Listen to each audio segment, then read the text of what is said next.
Pourquoi les Parce que autorités quand musulmanes Cheikh cachent Al-Fawzan l'islam? parlait de ça, il ne l'a pas sorti de nulle part.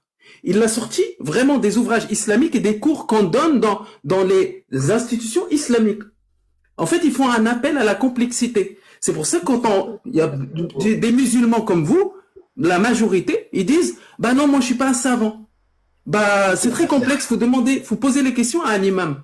Ou faut Parfait, poser des questions à Agnosine, quelqu'un parfait. qui a la science. Ne Non, me non, coupe moi pas, s'il j'ai te ma plaît, ferme ton réponse, c'est pas micro. vrai. T'as pas compris, Agnosine. Attends, Moi, non, ferme ton micro, j'ai envie de finir. Parce que depuis bah tout à attends, l'heure, mais c'est à moi de parler. c'est Je sais pas tellement pourquoi je frustrant devrais fermer que mon micro. Mais c'était à moi de parler. Tu vois pas que je suis en il y a un haut, je truc, devais il y a un répondre à truc la que vous question. connaissez pas, c'est que il y a deux choses. Il y a Islam al-Awam, l'islam des communs des gens, et Islam al-Khawas. C'est-à-dire c'est tout ce qui concerne les savants, les étudiants, et les juges, les mouftis, etc. Et l'Awam, c'est les personnes qui sont comme vous. En fait, vous êtes en train de parler d'islam, Quel vous savant êtes parle de toute ces deux partie islams? des musulmans, des Khawas, Ok, des quel Awam, savant parle pardon. de ces deux islams? Et Quel quand on savant? parle, me coupe pas, j'ai pas fini.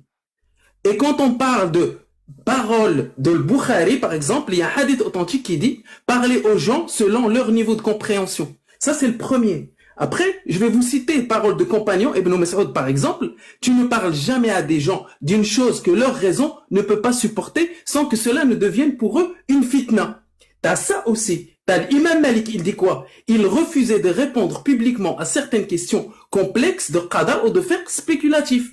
T'as ça aussi où on interdit par exemple les savants, les pseudo-savants, de parler avec les musulmans ça. Si c'est pas ça de la dissimulation, ça je sais pas.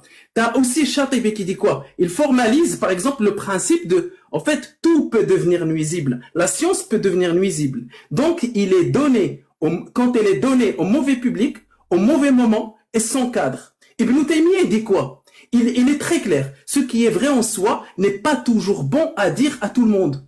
Et ça, si c'est pas de la dissimulation, ce qui est vrai, bah en fait, faut pas le dire à tout le monde. Et là, je vais arriver vraiment au concret. En fait, il y a une règle dans le fiqh qui dit on s'adresse aux gens selon leur capacité de compréhension. C'est-à-dire la plupart des gens ne sont pas aptes à comprendre l'islam. C'est ça. On cache l'islam au awam. Et un autre truc. Et ça, c'est hadith, par exemple, de Ali ibn Abi Talib, qui est rapporté par le Bukhari. Parlez aux gens de ce qu'ils peuvent comprendre.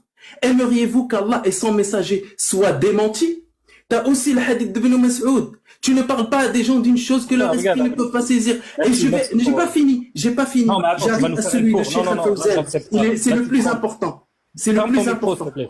C'est le plus important. Et t'as Sahih al-Bukhari, rapporté par Abu Huraira. Il dit quoi? J'ai mémorisé du messager d'Allah